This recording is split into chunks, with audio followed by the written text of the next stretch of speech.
A major riverside regeneration project in South Tyneside has been awarded £1.85 million in government funding.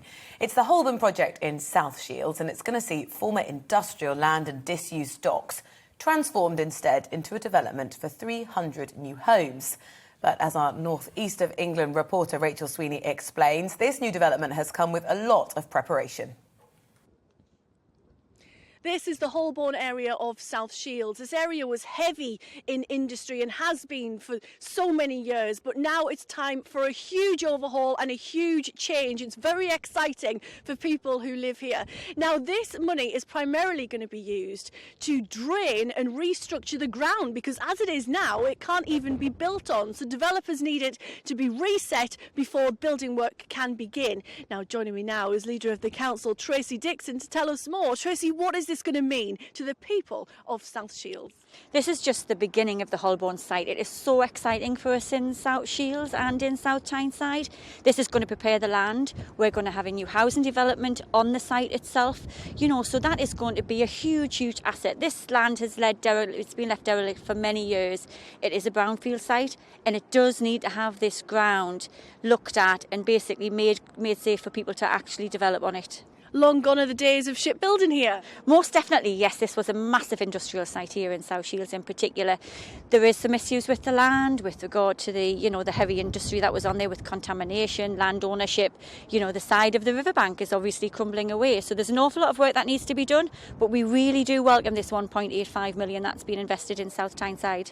You have a lot of work to do. It's even a flood risk area, isn't it? So there's so much to get on with. Yes, there is. So obviously, the work will commence. They will prepare the land for the developer coming in. But this isn't just about housing. It's about other things that we're going to be doing along this fantastic riverside we have in South Shields. Tell us about how this will affect the whole community, not just the people who buy the houses when they're eventually built. Yes, obviously we're going to have a new riverside promenade. So, that will, bring people down to the riverside. They will be able to walk along the front leading into the town centre. So this will attract visitors, the increase in the footfall in the town centres, because obviously, we want people to visit our fantastic town. So at the end of the day, there's so much going to be happening here on this site, which is fantastic for South Tyneside. So many families across the North East of England, including mine, spend days off in South Shields, down by the beach. It's such a great tourist hotspot, but here is very derelict and very run down. It's going to completely be transformed. It's going to have a huge transformation of this riverside in South Shields. So it's exciting times ahead for us in South Tyneside. So if Mr Gove wants to give us any more money, we would most certainly welcome it. Well, we always say shy Ben's getting out, isn't that right? Now, when it comes to the housing, how needed are these homes? Yeah, we do need family homes in our town centre. That's what we want to do. We want to attract families to come and live on this fantastic riverside that we've got, So, again, it will bring people into South Shields, possibly new families, but it'll mean that families can actually stay in South Shields where they're actually brought up.